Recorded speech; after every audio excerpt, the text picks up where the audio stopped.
ಇನ್ನು ರಾಷ್ಟ್ರೀಯ ಅಧ್ಯಕ್ಷರದು ನಾನು ಅಪಾಯಿಂಟ್ಮೆಂಟ್ ಕೂಡ ನಾಳೆ ಇವತ್ತು ಕೇಳ್ತೀನಿ.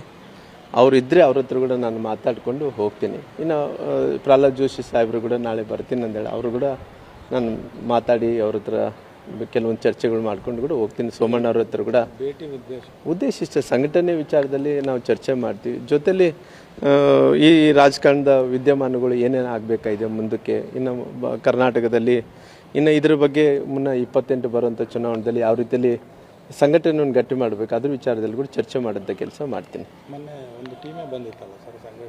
ಅಲ್ಲ, ಎಲ್ಲರೂ ಕೂಡ ಬಂದಿದ್ದರು, ಚರ್ಚೆ ಆಗಿದೆ, ಸಾಕಷ್ಟು ಚರ್ಚೆಗಳು ಆಗಿದೆ.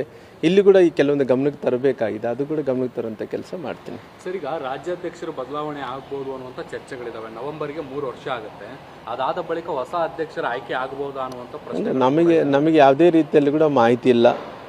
ನಮಗೆ ಈಗಿದ್ದಂಥ ರಾಜ್ಯಾಧ್ಯಕ್ಷರು ಅವರು ಕೂಡ ಸಾಕಷ್ಟು ಕಷ್ಟಪಡ್ತಾ ಇದ್ದಾರೆ, ಪಾರ್ಟಿ ಸಂಘಟನೆಯನ್ನು ಮಾಡೋಂಥ ಕೆಲಸ ಮಾಡ್ತಾ ಇದ್ದಾರೆ. ಎಲ್ಲ ರೀತಿಯಲ್ಲೂ ಕೂಡ ರಾಜ್ಯದ ಉದ್ದಗಲಿಕ್ಕೂ ಕೂಡ ಕಾಲಿಗೆ ಚಕ್ರವನ್ನು ಕಟ್ಟಿಕೊಂಡು ಪಾರ್ಟಿ ಸಂಘಟನೆ ಮಾಡೋದ್ರ ಜೊತೆಲಿ ಅನೇಕ ಕಾರ್ಯಕ್ರಮಗಳನ್ನು ಕೂಡ ಜೋಡಿಸೋಂಥ ಕೆಲಸ ಮಾಡ್ತಾ ಇದ್ದಾರೆ. ಬಹುಶಃ ನಾವು ಹೈಕಮಾಂಡ್ ಏನು ತೀರ್ಮಾನ ತೊಗೊತದ್ದು ಅದೆಲ್ಲ ಕೂಡ ಹೈಕಮಾಂಡ್ ಬಿಟ್ಟಿರೋಂಥ ವಿಚಾರ. ನಮ್ಮ ಅಧ್ಯಕ್ಷರಾದಂಥ ವಿಜೇಂದ್ರರು ಚಲೋ ಕೆಲಸ ಮಾಡ್ತಾ ಇದ್ದಾರೆ, ಸಂಘಟನೆಯನ್ನು ಮಾಡ್ತಾರೆ, ಪಾರ್ಟಿಯನ್ನು ಕೂಡ ಗಟ್ಟಿ ಮಾಡೋಂಥ ಕೆಲಸ ಮಾಡ್ತಾ ಇದ್ದಾರೆ. ಮುಂದಿನ ದಿನಗಳಲ್ಲಿ ಶ್ರೀರಾಮುಲು ಅವರ ಪಾತ್ರ, ನಮ್ಮ ಪಾತ್ರ ಇಷ್ಟೇ. ಪಾರ್ಟಿ ಏನು ಜವಾಬ್ದಾರಿ ಕೊಟ್ಟಿದ್ದಾನೋ ಅವತ್ತೆಲ್ಲ ಕೂಡ ಕಾಯ ವಾಚ ಮನಸ್ಸಿಂದ ಕೆಲಸ ಮಾಡ್ಕೊತ ಬಂದಿದ್ದೀನಿ.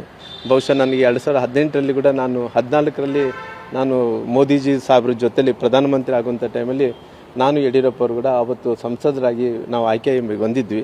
ಆ ಸಂದರ್ಭದಲ್ಲಿ ಪುನಃ ಕರ್ನಾಟಕಕ್ಕೆ ಹೋಗಬೇಕು ಅಂದೇಳಿ, ರಾಜೀನಾಮೆ ಕೊಟ್ಟು ಹೋಗ್ಬೇಕು ಅಂದೇಳಿ ಅವತ್ತು ಪಾರ್ಟಿ ತೀರ್ಮಾನ ತೊಗೊಂಡಂಥ ಟೈಮಲ್ಲಿ ಕೂಡ ಅವತ್ತು ಕರ್ನಾಟಕಕ್ಕೆ ಕೂಡ ಹೋಗಿದ್ವಿ. ಅವತ್ತು 2 ಕಡೆ ವಿಧಾನಸಭಾ ಕ್ಷೇತ್ರದಲ್ಲಿ ಬಾದಾಮಿ ಮತ್ತು ಮೊಣಕಾಲ್ಮೂರದಲ್ಲಿ ನಿಲ್ಲಬೇಕು ಅನ್ನೋಂಥ ಟೈಮಲ್ಲಿ ಅಲ್ಲಿ ಕೂಡ ನಿಂತು ಒಂದು ಕಡೆ ಸೋತಿದ್ವಿ, ಒಂದು ಕಡೆ ಗೆಲ್ಲಂಥ ಕೆಲಸ ಕೂಡ ಮಾಡಿದ್ವಿ. ಆ ಜಿಲ್ಲೆಯಲ್ಲಿ ಎಲ್ಲ ಕಡೆ ಕೂಡ ಬೇರೆ ಬೇರೆ ಜಿಲ್ಲೆಗಳಲ್ಲಿ ಕೂಡ ಸುಮಾರು ಕೆಲಸ ಮಾಡಿದ್ವಿ.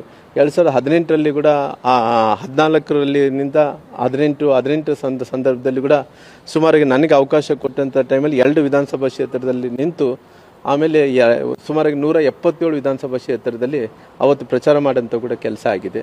ನಂತರ ಯಡಿಯೂರಪ್ಪ ಸಾಹೇಬರು ಕೂಡ ಅವತ್ತು ಕೂಡ ಅವರು ಕೂಡ ಒಂದು 150-170 ವಿಧಾನಸಭಾ ಕ್ಷೇತ್ರಗಳಲ್ಲಿ ಕೆಲಸ ಮಾಡೋಂಥ ಕೆಲಸ ಆಗಿದೆ. ಯಾವತ್ತು ಪಾರ್ಟಿ ಅವಕಾಶ ಕೊಟ್ಟಿದೆ ಅವತ್ತೆಲ್ಲ ಕೂಡ ಸಂಘಟನೆ ಗಟ್ಟಿ ಮಾಡೋಂಥ ಕೆಲಸ ಅವತ್ತು ಮಾಡಿದ್ದೀನಿ, ಇವತ್ತು ಮಾಡ್ತೀನಿ, ಮುಂದೆ ಕೂಡ ಮಾಡೋಂಥ ಕೆಲಸ ಮಾಡ್ತೀನಿ.